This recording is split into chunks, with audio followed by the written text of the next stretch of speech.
ప్రేమించండి, ప్రార్థించండి.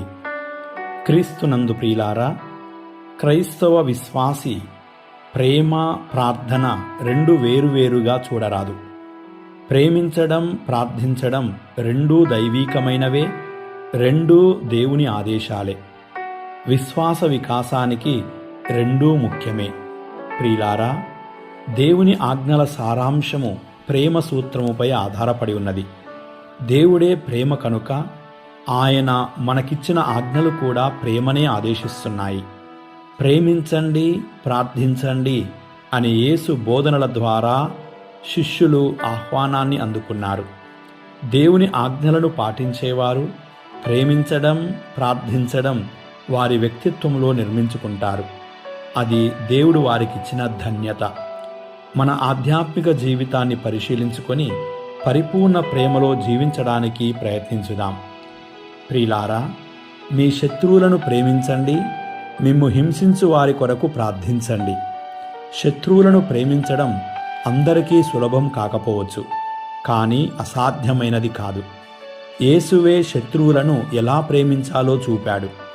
ఆయన మార్గంలో మనం కూడా శత్రువులను ప్రేమించడం అలవాటు చేసుకోవాలి. నిజానికి ఈ లోకములో అందరం సహోదరులమే.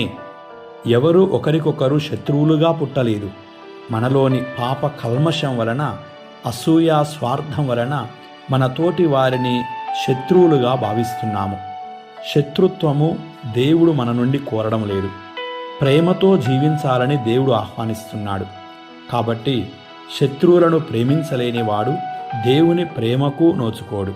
అంతేకాదు, మనల్ని హింసించే వారి కొరకు ప్రార్థించమని యేసు అన్నాడు. ప్రార్థన మన అవసరాలను దేవునికి చెప్పుకోవడంలో మన హృదయాన్ని విప్పుతుంది. మనల్ని బాధించిన వారి కొరకు ప్రార్థించడం కూడా అవసరమే.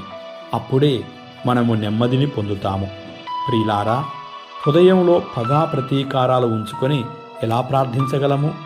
స్వార్థాన్ని, కుళ్ళును నింపుకొని ఎలా దేవుని మనలోనికి ఆహ్వానించగలము? తోటి వారిని హింసించే, నిర్దాక్షిణ్యంగా బాధించే మనస్తత్వం మనకుండరాదు. హింసించిన వారి కొరకు ప్రార్థించడం మన బాధ్యత. వారిలో పరివర్తన కలగాలని కోరుకోవడం, వారిని దేవునికి సమర్పించడం, ఆధ్యాత్మికంగా వారిని బలపరచడం దేవుని కుటుంబ సభ్యులుగా మన బాధ్యత. అప్పుడే దేవుని ఆజ్ఞలను పాటించిన వాళ్ళమవుతాము, దేవుని ప్రేమకు నోచుకోగలము. పరలోకమందున్న మన తండ్రికి మనం తగిన బిడ్డలముగా మారతాం. దేవుని సహాయము మనందరికీ లభించునుగాక. ఆమేన్.